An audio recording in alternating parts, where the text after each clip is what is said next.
Chase Elliott fans, let's hold hands. We're gonna unite, and we're gonna will this thing to happen. The following is a production of Dirty Mo Media. Hey guys, welcome to Action's Detrimental from New Hampshire, right off the racetrack. Here it is. What do we got? 3 hours. So we're about 4 hours from the end of the race, ish. Coming in hot. Voice might sound a little dehydrated. That's because it is. Had a long week. We talked about it last week about kind of what I had going on last week, but it was I was in the car a lot, in a race car a lot. But we do have a trophy here on the desk. Anytime we win, we're going to have our trophy here. So the SRX trophy was pretty badass. I saw it online, and I'm like, ooh, it's got lights. I want that trophy. Yeah, I don't know if people can see it on camera because, like, all of our studio lights here. But, yes, the tower is lit up. It's like a nightlight, and you can adjust it on the bottom, right? I know. You were actually using it for your nightlight on the plane. You had your feet kicked up. Yeah. I got a picture of you with your feet kicked up on the plane, trophy in front of you, giving you a nice ambiance. But, we had a tire test at Texas on Tuesday, Wednesday? Yep. Yeah, Tuesday, Wednesday. It was so flipping hot there. I mean, wow. It was really hot. We got a little bit of rain on day one, so I ran a couple laps early in the morning. When I say early in the morning, I guess he told me to be there by 6:45 or 7. I was there somewhere in that neighborhood. Ran like 10 laps. We had rain. Didn't get going again until about 9:30. But it was hot. We extended it till 3:30. We're working on a tire for Texas. Goodyear wants to change the tire, make it more durable. If you remember last year during remember the Alex Bowman wreck where everyone who was out front kept blowing tires? They wanted to make a more durable tire. That whenever I hear durable, I like cringe a little bit, like, oh boy, don't make it harder, stiffer. Right. But it is different. I ran the control tire. The control tire is the tire that we ran last year, and then we switched over to the new tire that they like. It drove different for sure. And then they came with another option that actually took a little bit of right side grip away that I seem to like a little bit as far as how the car drives. It's very difficult as a driver because you always want to tell them what is best for racing or your series, and a lot of times, that's why Goodyear hears so many different things from drivers if you had 10 guys at a tire test, you would have 10 different opinions of probably what we should be racing, right? It's very hard at times to not be biased about, this is what made my car run good versus, another tire that is probably better for racing that maybe your car didn't adapt to as well. But the teams can catch up pretty quickly. So I'm curious. I'm curious overall about these tire tests. What like when you leave the track, what constitutes a successful test? For the team or for Goodyear? Well, both, right? Aren't we all looking for the same thing? Aren't we all trying to achieve the same goal? Not necessarily. No. As a team, we're looking for we're trying to collect data. That's pretty much what we're doing is that, we're trying to collect information that the engineers can go back at Joe Gibbs Racing and then study a bunch of squiggly lines on a computer to figure out what we need to go back there to be fast. Okay. So I'm asking then more so for Goodyear because we want the racing to be better. I think really Goodyear probably has an idea in their head before the test even starts that this is what we want to run. Like, it's more of a confirmation test.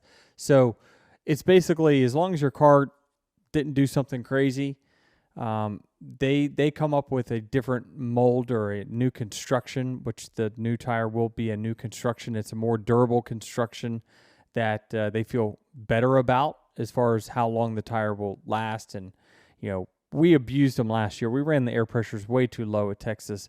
We were running on the bump stops. All the cars were. So that they really put Goodyear in a very tough spot. The teams did because of the platform of this car wants the back of the car to be down because of the aero platform it was built on. So we're running on the shocks, and it's just pounding that tire into the ground, and it's beating it up. Well, I'm asking because you have a handful of these tire tests every year at different tracks, right? We do, yeah. And we're still going to come into this episode at least a little later on and talk about tires and how they weren't the best. So it doesn't seem like... we don't know. I mean, it's is what they had last year, but we don't know, right? The goal, I mean, I know that they were pretty excited about the Loudon tire because they felt like, hey, this is as aggressive as we've been in X amount of time in making a tire softer or giving you more grip.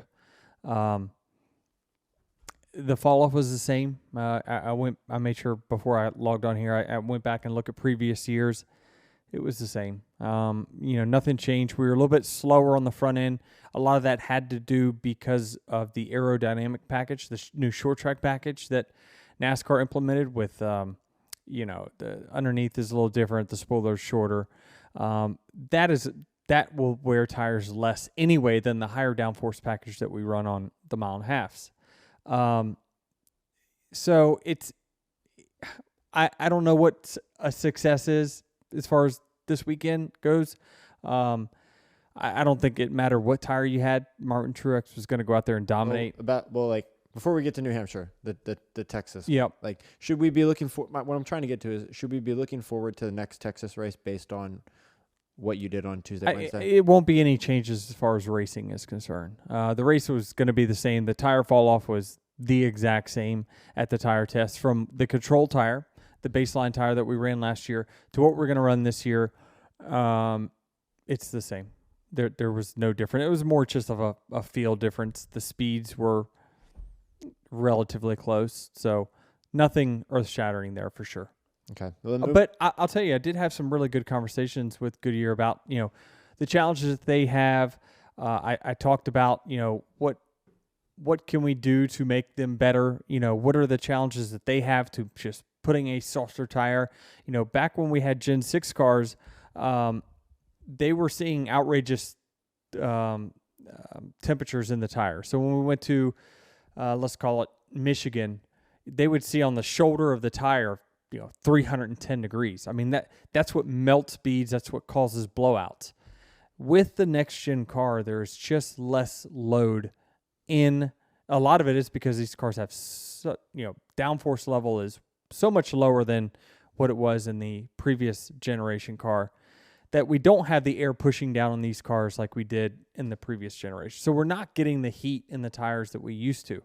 Therefore, Goodyear now has to rewind the clock and go back and say, okay, how can we tiptoe back into getting more aggressive, right? They don't want to just come and next thing you know, you have an Indy situation where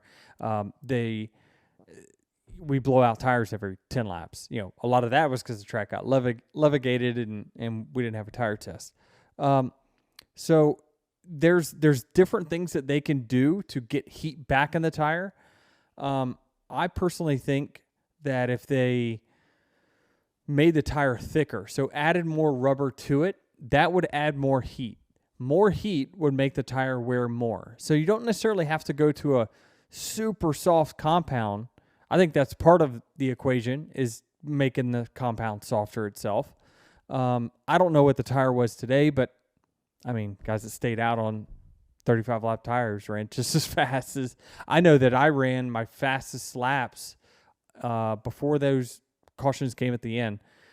I ran, 30s on when I went out after the pit stop, and then by the end of the run, I was running 31 teens. So I kept getting faster as the run went on. So it's just, I don't know, it's so different because when they tire test, there's just a few cars out there. They're not going to get all the rubber. So they're going to be more apprehensive to being aggressive, but we still got to keep chipping away at this thing. So going back to the gauge of the tire, they said they can increase. Back in the day, they used to have to cut the amount of tread down. These cars have no tread, they're slicks, but the amount of rubber that's on the tire, the least amount of rubber they have, more heat it cuts out of the tire. So that's what they did to fix Michigan and whatnot back in the day, or probably 4 or 5 years ago. They can add that gauge back. They can add the rubber back, so then you can get a softer tire, and then it produces more heat because there's more rubber creating the heat. Then hopefully it wears. But again, this is like asking for more horsepower. This is going to take a really long time to get right. How much feedback are you giving your team to make your car faster versus Goodyear and NASCAR to make race? Well, I mean, as a team, we're going to just do whatever's, we know that everyone's got the same tires on their race car that we did this weekend. It's just who can optimize it the best, who can hit the setup, who can drive it the best. I mean, all those things play a factor. Behind the scenes is where, when the drivers meet with, NASCAR or Goodyear, that's when we had those conversations of, hey, what's coming up for us? What are we working on? I know I spoke with the Goodyear guys, and they said that Bristol, they got some ideas on how to make the Bristol tire better. So these are all good things that are in the works that are coming for us. So you go from the tire test on Tuesday, Wednesday, hop on a plane on Thursday afternoon, head up to SRX. Well, after I went in the sim on Thursday morning, I went at like 7 a.m. or something like that to the sim. Then went straight. I had a meeting at the shop. From the sim, went straight to the shop. Had a meeting for an hour. Then went straight to SRX, and spent most of the evening there. We didn't get back till late 3:30. Yeah, it was late. It was late.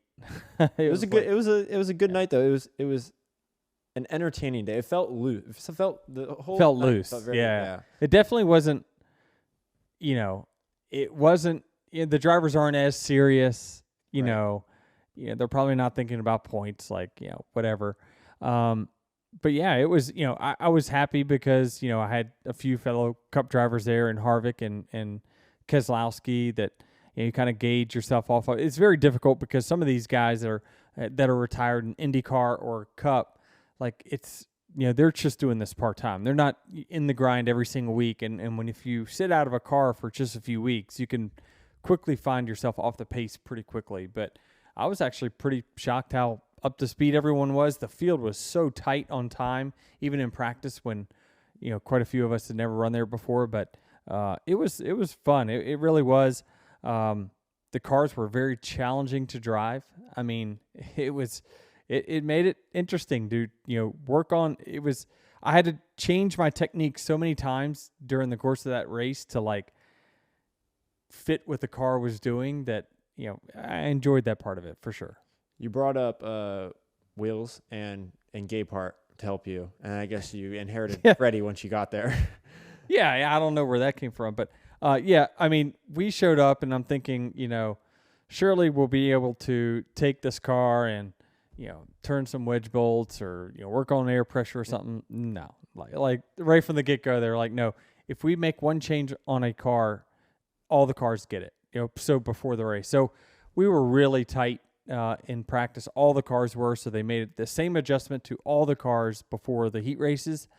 And then before the main, they said, you're able to take your air pressures up or down 2 pounds on the right and 1 pound on the left. And they monitored all that.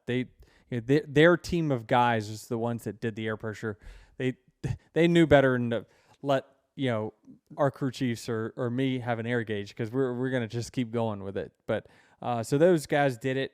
And then, I kept asking for, more wedge. They let you do wedge if you wanted to, in the right side springs. So literally you could take one round out or one round in. It was very, very small. All the cars were, like I say, from practice, it showed that they were all pretty equal. I had a couple of people come up to me, I guess it would have been after both heat races, and said, wow, this is really cool. I've never seen Denny work on his own car before.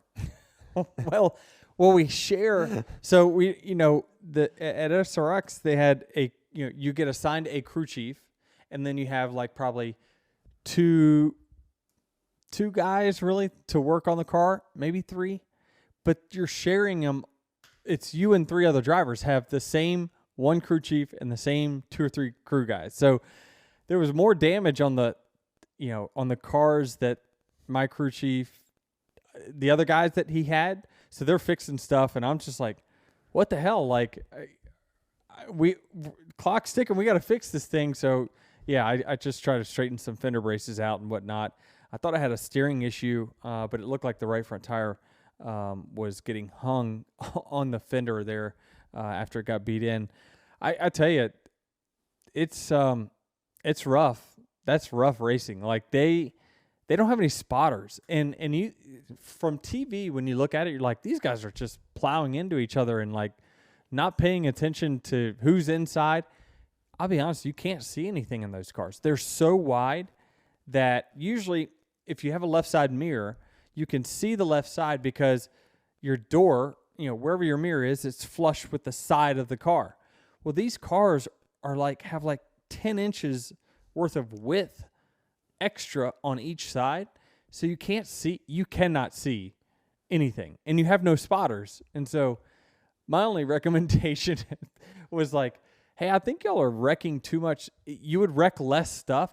They might want wrecks. I'm not sure, but I don't know what it cost them to fix these cars. But if they had spotters, they probably wouldn't tear up as many. And I guess without having a spotter, you also don't know where someone else is maybe better than you at, or where you can be better. No, yeah, right? yeah, you have no data. No data.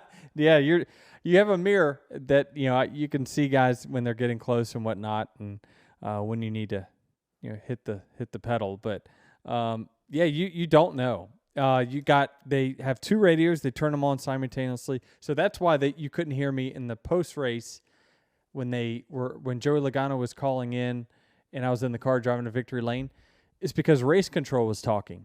Well, if you have two radios on and they're, one group is talking to you in this ear and the other is talking to you in this ear, if you go to key the mic and they're still talking, you hear all that crazy stuff. So I was trying to turn off the race control, but that's basically how it works, is that race control has got they're telling you the order in which you need to choose.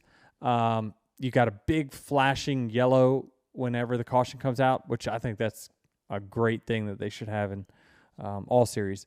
Certainly ARCA for sure. They need to have the yellow, like slow down. But it was fun. It definitely was fun. I appreciate Tony and Don Hawk and all those guys for inviting me to do it. I certainly, when it moved to Thursday night, I was one of the first to call Don Hawk and tell him that I wanted to participate. So thank them for that. But I think, never say never. Are you going to go back this Thursday to defend the title? Defend it? No. I think Ryan Preece is running this week, right? Yeah. I think so. Travis gets thumbs up. So I like his chances. I don't know if any other Cup drivers are running that. Well, Brad's running full time. Oh, Brad's full time. I'm sure we can pull up the list here, but yeah, there's a handful of Cup drivers. Kenny Clint, Wallace, I think, is running. Clint too. Boyer. Shout out to Clint. Clint ran really well. Like I thought that he didn't miss a step. Now, if he goes in a Cup car, it would take him forever to get reacclimated, and he's not run next gen except for a test. But to stone cold get in there and run those things, I thought Clint did a awesome job. If all the cars are the same and they can't make too many different adjustments to each one without making the same adjustment to another, is SRX is it really just based on the skill level of the driver at that specific racetrack? It plays a large factor for sure. I guess. Because you also had tires that you had to manage, right? The tires that you used in practice were the tires that you had to race on? Yeah, they you did. And those cars have more horsepower than what our cars have. So yeah, you definitely had to be kind of using both pedals efficiently. And that's kind of what I grew up doing is running short tracks like that. It really reminds me of Langley Speedway that I grew up racing on. So you'll see Ryan Preece and Daniel Suarez. Oh, cool. And then former Greg Biffle's also in this week. Another name. Biff will be strong. He was there. I think he was giving Newman and those guys a run for their minute last year. Newman was coming on strong at the end. I'm actually kind of glad it rained when it did. I think I still had a little bit left in the tank, but he was coming on strong at the end. Were you expecting that if he did get to you, he's just going to move you out of the way? No Because that's question. kind of the... No question. That's SRX thing. I did not. I did not let anyone get within a couple car lengths. Like, I just not gonna risk it. Not gonna risk getting knocked out of the way. That's for sure. But it was fun. All right, so we came back, as you said, it was a late Thursday night. Friday, you had off completely? Did you just sleep all day? I didn't sleep all day, but I did sleep till 12:30. That's pretty much all day. I would consider that all day. I went to bed at 4:00, Jared, I or understand. 4:30. I understand. That's So all day. Okay, well, I got in the proper sleep that I felt I needed. What else did I do? I did something on Friday, I thought. Maybe not. I just went to the building, came back. So yeah, I didn't do much on Friday. And then Saturday we headed to New Hampshire for practice, and that was it. Then we sat in the rain well, actually, Marcus Smith decided to put a pickleball court in the Driver's out. driver's lot. Thank you to Marcus and his team for doing that. I was interested to see like who's going to come out here, right? And I don't know who plays, who doesn't. I play a little bit, as you know, and it was cool because you had Joey there, Brad there, Blaney there, Bubba there, and it was fun watching everyone play because there's one court and Ricky Stenhouse, he was there, and then there's a few other guys as well. But you watch them and everyone's watching your court, so like it's pretty cool because there's not everyone's who's waiting is just waiting, watching your game, and so when there's a awesome shot or whatever, like there's always a big kind of reaction. But it was fun to see. I didn't expect a whole lot from the guys, especially the new guys who were picking up a paddle for the first time. Yeah, that's what I want to know. Who brought their own paddle? Why are you asking that? Well, I know. Oh, because and No, I you're don't trying to know. call me out. I don't know. Like, I know that you did, because I know you knew that there was a court here. Yeah, before. Jeff, I saw on the driver group chat that there was a pickleball court. Yeah, I know. So, I'm like, oh, nice. I'll bring my. Yeah, I'm genuinely asking, like, which drivers were prepared to play pickleball? Who were just there being like, oh, I got nothing to do. I'll jump in on a game. Well, again, 80% of them had never played before. Okay. So, they had paddles there, balls there, and everything. So, it was. You saw Brad played. You could tell he has some tennis background. He played before. His hand-eye coordination is. I know that he got a bad rap on basketball, but I'll be honest with you. He showed me a little more in pickleball, some athleticism I didn't know he had in him. So, I don't know if we should rank them. No, that's my next question. mean- If you could power rank the drivers. Man, it's really close. Now, Ricky he said he had played about 5 years ago, and then he'd come over the house and played. And Ricky's played here. He's played here, Yeah. right? So he's And got Ricky's experience. athletic. So we played till probably 1 a.m. or so. There was a lot of people playing till 1 a.m. on Saturday. We all knew it was going to rain on Sunday. We knew we weren't racing. So I think if it was legit the night before, we weren't going to stay out that late, but they had lights. So then we went to the indoor court. Austin Dillon rented an indoor court that was not far from the track. And so it was interesting. I got to play with and against everyone, I think. Me and Blaney cleaned house at the end of the night on Saturday night. On Sunday, I walk in. There's Joey and Cindric, Kyle Busch, Austin Dillon. If I had to rank them, Austin Dillon definitely number one. I'm not going to put myself on this list. Number two, man, they're all really close.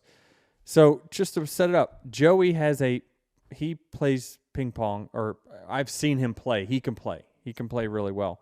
He took it up. Everyone took it up really, really quick.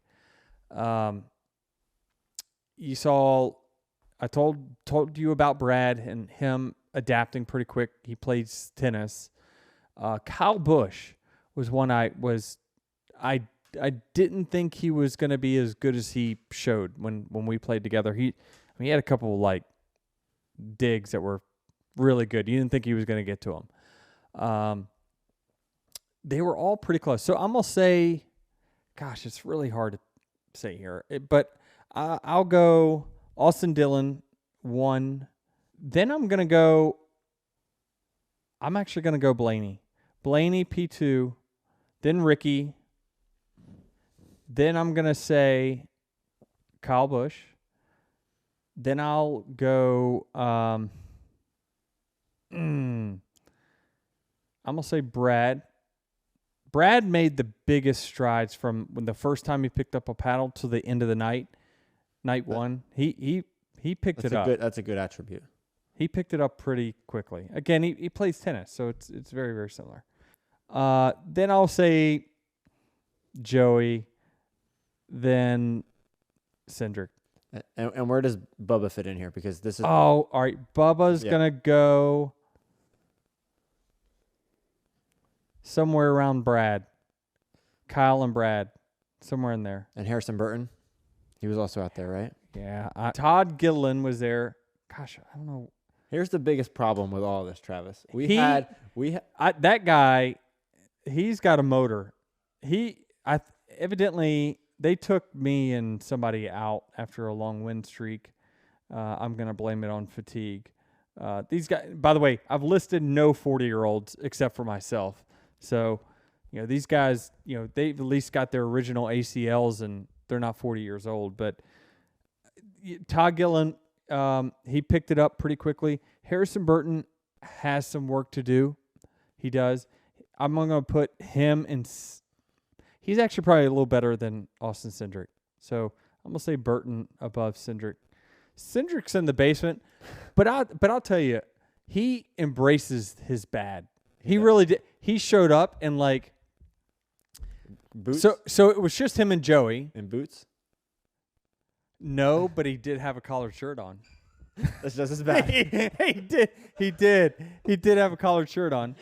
But he he had fun. Like when me and my partner were playing with Joey and him, like we did a little round robin. I wanted to play with Joey. I wanted to play with Cindric. I ended up playing with everyone. I played with Kyle, played with AD. Me and Blaney was a potent combination. Ricky, we were planning on playing together more than what we actually did. We're going to have to circle back there. I played with Joey quite a bit. Those guys, they're better once they learn the game and like their position of where they're supposed to be. Like on the court, sometimes they need to be up at the line when they're back. Yeah. Like they're going to be pretty strong. I say we need to have courts at every track so we can continue to update this list. I would agree because Travis, here's the issue I had with all this, and I take partial blame for this. I was in Eldora this night, so I didn't witness any of this, but it feels like a crime that there was not a single content. Why were you in Eldora? For a dirt race. Who was there? Were you a big fan? What you took just you? love dirt racing? What took you there? Just love dirt racing. No, I was there with Kyle Larson. Oh, interesting. But as I was saying, no one told, as far as I'm aware, no one told their content guys that they were doing this because I know Bubba's as well, and he was like, "Man, someone should have been out there capturing this." Yeah, I actually saw in Bubba's story that he had he posted a little bit, but it was definitely not enough for sure. But I feel like that's our safe zone. Like I don't know, but be like you don't want to. If someone's bad, you don't. Be like TV shouldn't be out there rolling footage and because hey, listen, we're athletes, right? Let's not convince. I understand. It's different for TV. The TV's gonna make. What is the whole open your mouth and remove all doubt? It's best to. I'm not sure the saying, but it's best to let people speculate. I want to know: is there going to be a pickleball league in the future? Then you have your golf league. Could we see? There already is. Man, I got too much stuff going on. There already is. I might have rankings on some players that come to the house and play, but yeah. Oh, one thing that came out of SRX weekend. I want y'all to look at this. Those that are listening on your Spotify, Apple podcasts, It's a shame. You need to go to YouTube. Jared Allen now has his own Travis hero card. is dying. It's a shame we didn't have my guy. Your guy? Yeah. It's a shame that we didn't get to hand out more of these at the racetrack. Oh, Austin was doing that. I saw a couple of them kind of like folded, like they were in someone's back pocket, ready. Austin's back pocket. On the practice, yes. He was walking around with them. And then apparently... It's getting out of hand. Apparently, somehow, Freddie came up with a handful of these at the SRX race because he tweeted out that, the SRX race was a little foggy for him. But he did find a bunch of these. I tell you what, here's what we'll do. We're going to read the back of Jared's hero card. He did not do this. I will say you did not do this yourself. This came from a fan of yours, apparently. Of the show. In Stafford. And he says that the minimum order he could put through was, what, 250? He's like, so I've got 200 of these things that you guys can have, or 249. Yeah. Jared, just sign one of them and give it back. But yeah, so the back reads, Jared Allen is a Charlotte 49ers alumni who is now a portrait and music photographer based in Charlotte, North Carolina. You can hear Jared every week on Actions Detrimental with Denny Hamlin, and you can see him around the number 11 FedEx Toyota Camry on race weekends taking pictures. It's fairly accurate. I feel like once we run out of these, we need to, what's your interests? What do you like? What's your favorite meal? We need to have a proper get to know Jared Allen hero card. Okay, we can do that. I'm sure we'll run through these 200 fairly quickly if Austin's in charge of. Hey, I'm getting in the car. Fans across the racetrack, through the fence. Jared! And I'm putting my helmet on, and I hear it. I hear it, and I look over you, and I'm like, this is just ridiculous. In my head, Travis is like, there's no way Denny can hear this. And he looks over. I hear that. Yep, I heard it. So make sure you give number 560. And that's the thing. From the stands, you will be able to see this guy. He's got a big-ass number on his chest and on his back. It says 560. So look for number 560. Continue to embarrass him because it works. It works. It works.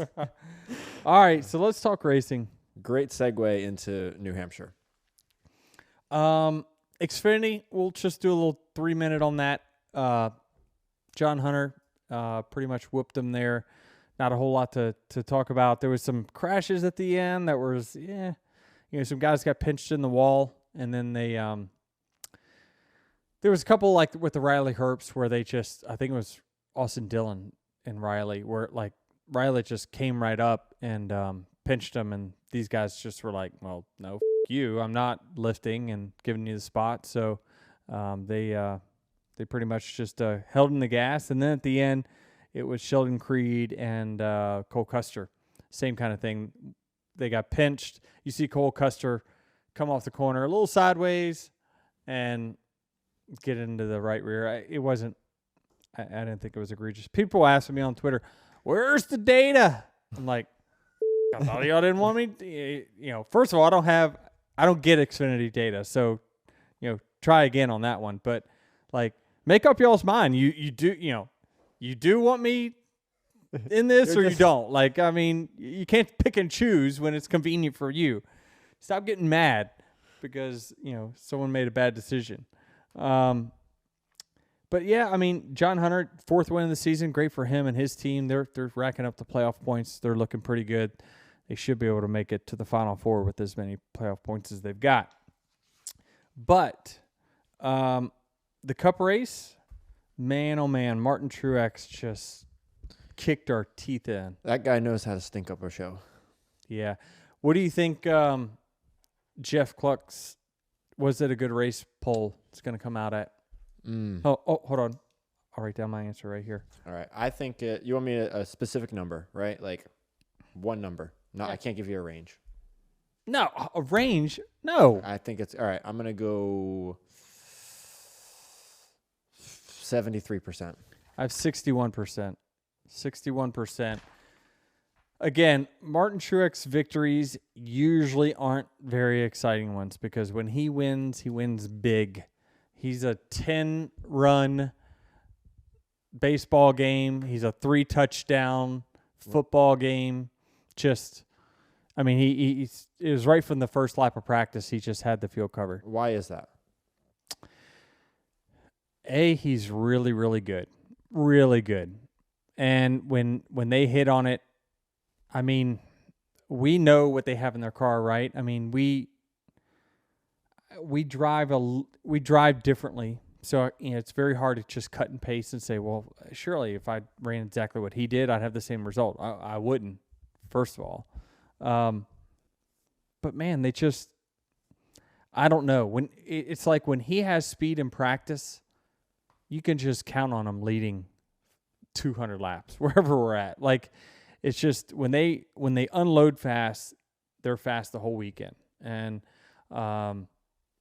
I really can't tell you why that when they win it's so dominating, but it is, right? Like there's not many like he wins on the last late race restart. Like there's just not another driver where you get that impression from, right? That this guy when he wins he dominates. So it's interesting. Yeah, it's a great point, and if I knew the answer, then I'd do it. But I mean, we'll digest in this weekend. On the 11 car, we just weren't fast. I couldn't run a fast lap in practice. I couldn't run a fast lap in qualifying, and I certainly struggled on restarts, which is your fast laps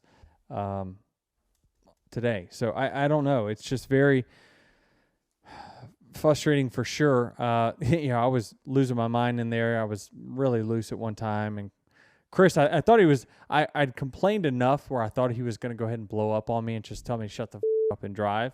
But he didn't. He was nice. He was like, I got you. Just keep giving me your best here. Like, he was very patient with me when he knew I was on tilt. So yeah, I mean, I thought that we had a good car in the long run, but I don't know. We just got off there somewhere, and I didn't do a very good job either executing, overdriving corners left and right, getting hung on seams left and right. I just couldn't. Like, you hang your right front or right rear on a seam at that track. The seams, I bet you, are an inch wide gap. So when we run our tire over those seams, so you see it in the racetrack, each lane, right? And those seams are broken apart, and they keep getting wider.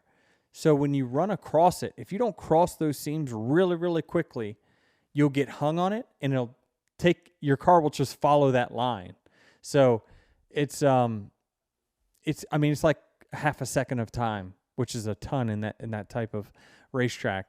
That the difference between executing, running the right line and a good lap, and being like I was. How much passing takes place because a guy does that? That's most of it, especially at the end of the race. I noticed on those late race restarts where I got a few spots back, it was because someone hung a tire in the seam. If you saw it, you can't really see it on TV, but if you look really closely, those seams are really wide, and they're not filled in with anything. So that's just contact patch that your tire is not having with the asphalt surface. So again, you got to cross them really, really quickly to the right and to the left, or you got to stay in that lane throughout the whole corner. Is that what makes certain drivers better at this track than others? Well, the 19 didn't look like he hit many seams. I mean, there's no question he did, but he was probably so far out front that myself, I couldn't see him, and B, TV probably had other battles to watch during that time. But yeah, it happens to everybody. Literally, if you're just a little tight and you're like, oh boy, and then bam, it catches it, and it just takes your car hard right. So it's very, very difficult. And a lot of times that you see the mistakes in qualifying is because of that. What is it about that inside line on restarts that just never takes off? It's really weird. So that usually is the case on tracks where the the track is the surface is coarse. And on the straightaways, the track is actually pretty coarse. In the corners, it's not. It's pretty smooth. It's why tires don't wear out that much. But on the straightaway where we take off, where the front two cars take off, you see it's much lighter asphalt. Well, it's also a lot more coarse, so it's got a lot of rocks in that. So the person so if two cars were to take off, right, it's the person who is the leader, he knows when he's going, right? He's got it in his head. He knows how much throttle he's going to apply to keep the tires from spinning. Well, the second guy, you have to be reactive. So when you see the first car start to lunge, what do? Immediately, your reaction is to hit the gas really quick. Well, then it causes the rear tires to spin, and you're sideways, and you're holding the whole inside lane up. So if they took off the exact same time, I guarantee you the grip is this exact same. There is no advantage for one lane or the other. The advantage is who takes off first. And the other guy, when he has to react to the leader taking off, he typically spins his tires because he's applying too much throttle. Okay. So, but you just saw it because the guy on the bottom, whether you were the guy starting second or the guy starting fourth or sixth, you were at such a disadvantage taking off because the leader, by the time you hit turn one, he's gone, and then it's and everyone's the guy stacked up in the bottom. Fourth, right? The guy on fourth, he's usually beside the inside, the inside car. So, yeah, that's why the outside lane is typically, pretty preferred there, and why you saw the leaders taking the outside every time. We got to give flowers to Stuart Haas Racing, who showed up today. Yeah. Man, I don't know who runs Stuart Haas's social media, but man, they get just dragged through the mud with every social post that they just. But yeah, they deserve their due this week. Eric Almirola was running great. I wrote down there's a lot of loose wheels. The 20, the 42, the 10, all with. Well, the 20 was able to come in because he felt it under the caution. The 42 and 10, I mean, holy moly, the 42, he just can't stop hitting stuff. Poor Noah has had a horrendous year. That's the only word you can use to explain it. Their cars obviously have been off, and it's really hard to show up to the racetrack every week when you know that your cars don't have the speed, and then with the mechanical failures and blowing rotors and stuff like he had at Gateway, and tires falling off here at. It's just tough year for Noah, and I'm sure he's looking forward to next year for sure. Yeah, Harvick with a top 5 finish, Chase Briscoe with a top 10 finish, as we mentioned. Eric Almirola was up front for a good part of the day, and then I'm surprised we didn't see Preece. Well, we had some drama on pit road after the race between Ryan Preece and Michael McDowell. I mean, that's such a loose word. Really, drama over two guys talking. It was drama. Was it Travis? Was it drama? It was not drama. They had a conversation. I think when grasping at straws here. I think when the level is so low for the race that we can call it drama. Thanks a lot, Truex. Right. All right, let's talk about the fight on pit road. Did you see Michael McDowell touch the back of Preece and him turn around and say, "No, don't touch me"? Yeah, I did. It's drama. Yeah. They got it worked out, it appears, but I didn't see what happened. I tried to find it. I saw a little bit of it, but it looked like McDowell just went in there and kind of cleaned them out a little bit and ran them up the racetrack, and they both ended up way up the track. All right, well, if that's not drama, as a teammate of Martin Truex Jr., is it your responsibility to not wreck yourself with a handful of laps to go to bring out another caution? Yes, it is. Yeah, that it seemed like people would talk about that more years ago, but yeah, certainly it's the only way they were going to lose the race, right? Is something crazy happen. And so certainly you don't want to be the reason that a caution comes, because if you bring out a caution and now you got a bad finish for your team, and then the guy who was leading doesn't win either, like it's a double whammy for Joe Gibbs Racing. So yeah, certainly once it gets strung out, and you're within 5 laps to go, 10 laps to go, it's like, okay, what are we going to get here? Can I get the next guy or not? Do I have any threat behind? Yes or no? Like, at that point, you're just trying to keep your 4 tires on the asphalt heading in the right direction. Yeah, a bad day for Christopher Bell to start on the pole, have such a good car, not execute early, and then. Did he have such a good car though? I think going into the race, the chatter was I this is thought so, Christopher too. Bell or Martin Truex Jr.'s race to lose. Yeah, I thought so too, but I don't know. He passed me twice. I thought he had a good car. There was times I certainly thought, man, he's got a ton of speed, but I mean, it certainly wasn't the speed of the 19.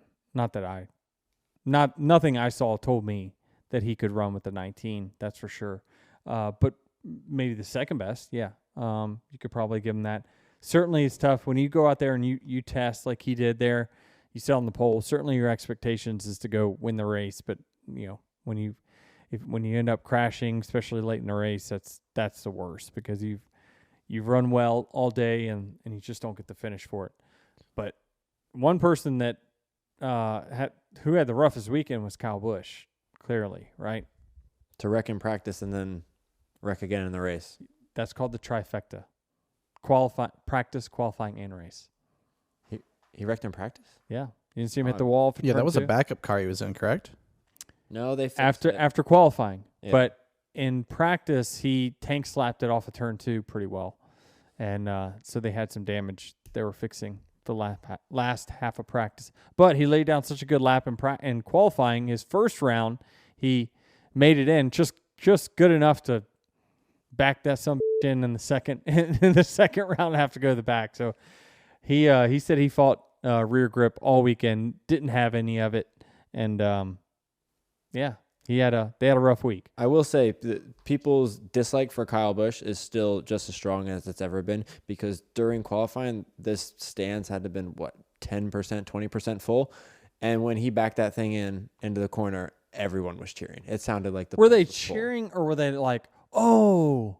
I think it was somewhere between oh and woo. Somewhere between that. It wasn't like oh. No, I think because because Kyle has switched teams and manufacturers, the approval rating has gone I agree. up. The reaction was loud. Yeah.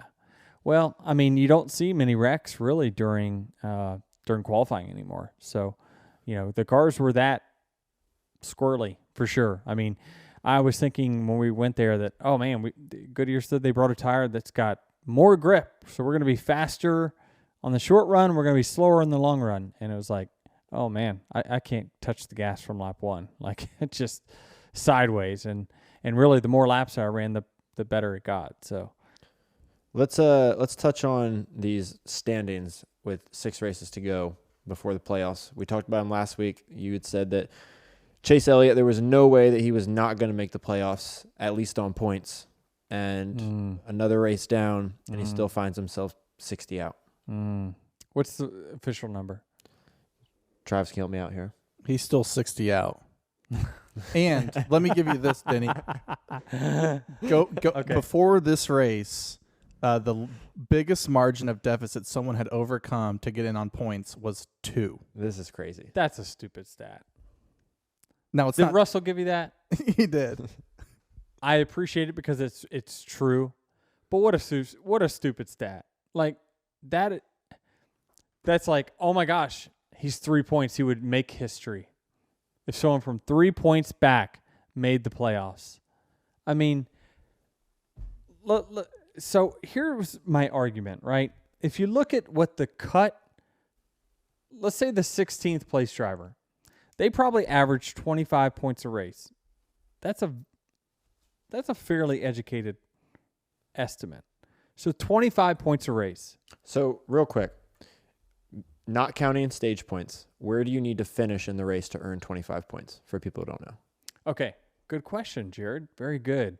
So it's 35 for second and then 1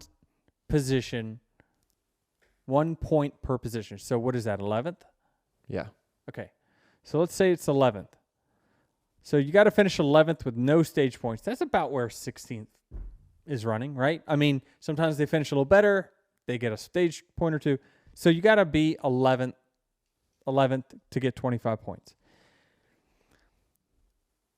The reason I was so adamant about Chase Elliott being able to make it on points is because he is a guy who can get 50 in a race. And we have 2 road courses coming up. He's won there, Watkins Glen, many times. He could put a 50 spot up easily.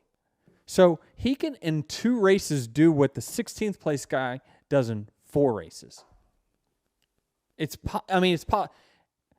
Do I feel all warm and fuzzy about my prediction now? He didn't do me any favors. That's for sure. He still makes it. I'm going to die on this hill.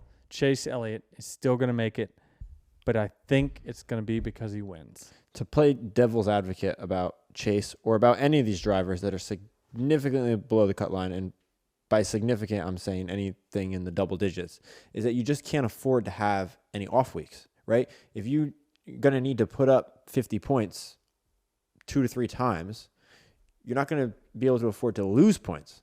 Like, you're not going to be able to afford to go into a race weekend like this one and not pick up any ground.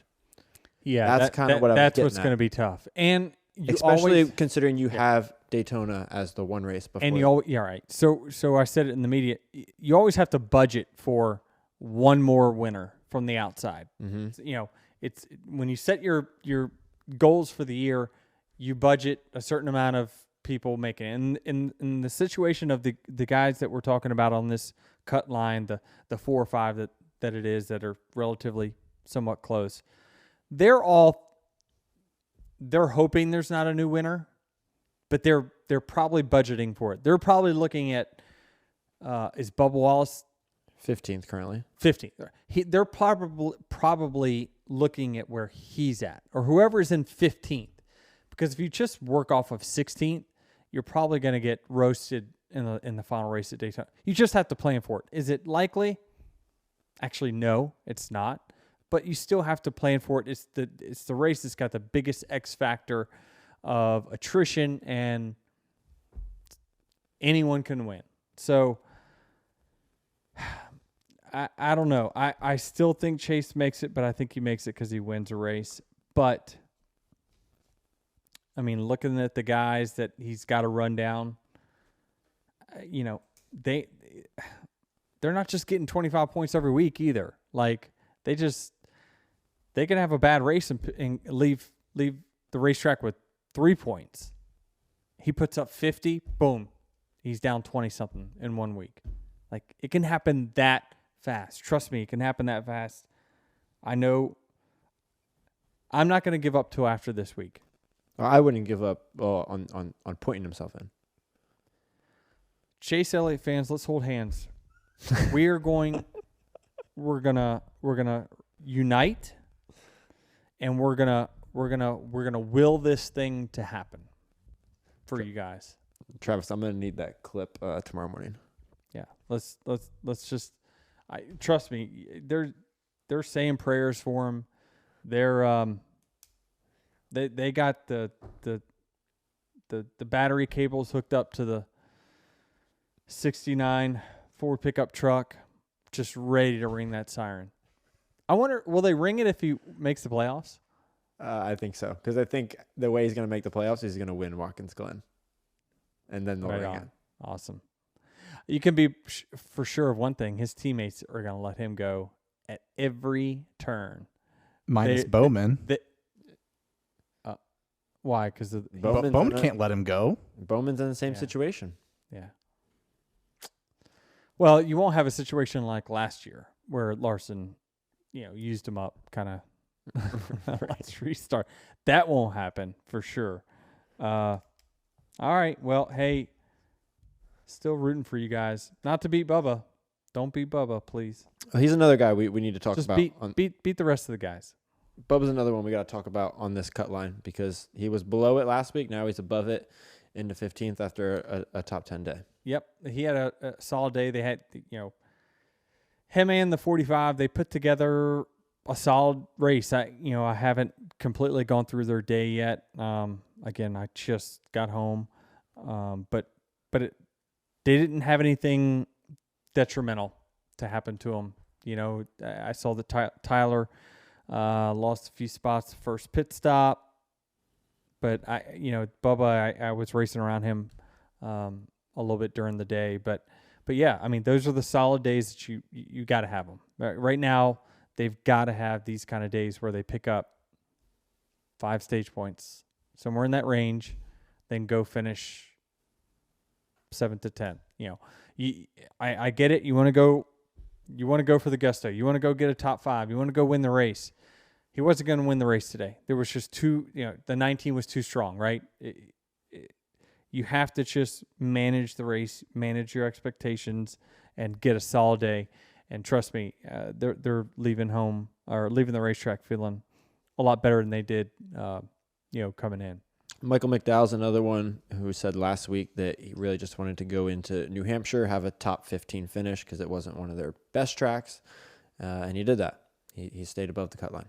Yeah, that team's scratching and clawing. I mean, like the minute you think, well, they're not a big team, they're not gonna have enough speed. Like they show up with speed, and so Michael's doing a fabulous job. I think that Front Row in general deserves a lot of credit for stepping up this year, especially in a year where clearly, the manufacturer itself is not at its peak form. So I think that they're doing a phenomenal job. They're executing well, and Michael's driving the wheels off of it.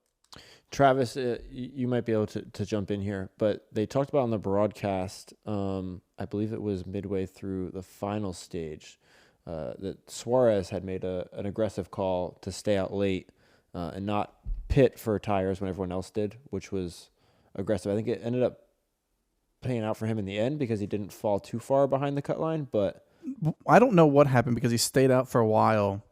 I think Jeff Gluck missed it too. Then all of a sudden he's like 21st. So I don't know if he had a bad pit stop or something, but I think the risk paid off originally, and then I think something happened. They had a bad pit stop. I read, thank goodness for NBC's what the driver said. So I it's very hard for me to come in here and be educated talking about the race, but you guys do such a great job preparing me. But so I read his comments, and he basically said that they had something going on with the car that made it very, very difficult to get the right rear tire on and off all day. And so they kept losing spots because of that. I think there was a lot of mistakes on pit road today. I don't know if it was more than usual, but it just felt like a lot. And you wonder if teams are starting to press a little bit. Could be. Definitely could be for sure. Again, that track position means so much. It's funny because when I looked at what drivers said, like 80% talked about either the word track position or traffic. Yep. Those words were in like every driver's comments. Traffic, track position. It's just a different one. You have to execute nowadays, different type of racing. Yeah, I mean, Ryan Blaney was the one that looked like to give Truex the most run for his money, and then comes down pit road and runs over his hose and then sends a back penalty, and his day's done. Yeah, I mean, the days of being able to come back from a speeding penalty, it's just not, or any penalty. Or any penalty, yeah. Right? It's just it's almost impossible. It's just it's harder to pass. That's just the facts. Before we get to Dear Denny, Dirty Mo Media is headed back to Bristol with its extravagant, all-inclusive ultimate experience tailored specifically for Dirty Mo Media fans. Join us September 16th for the NASCAR Cup Series Bristol Night Race and enjoy a luxury VIP suite experience that includes parking passes, appearances by hosts of Door Bumper Clear, free swag. No, really? Those guys? Yeah. You get to hang out with them while the race is going on? Who's spotting the 23? That's a good point. Maybe Freddie's not included in the actual. He'll make a stop before. Yeah. Okay, cool.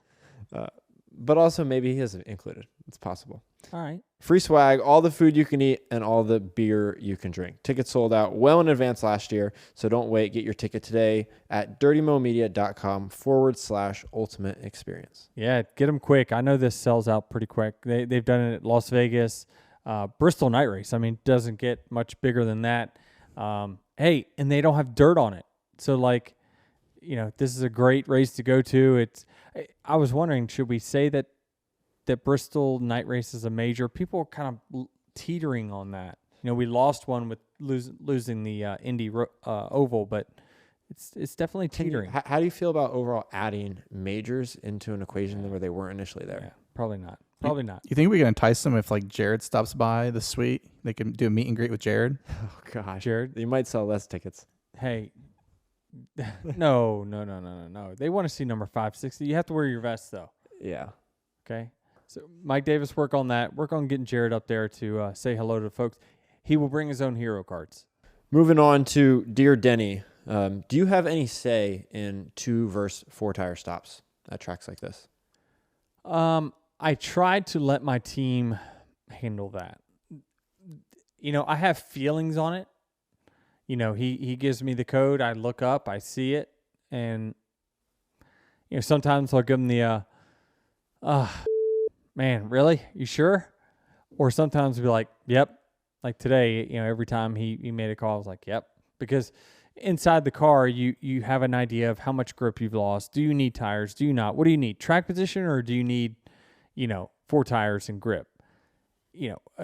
Again, with it, the way the tires ended up playing out, we thought they were going to be more important than what they really were. I really try to let the team do it because they have so much more information.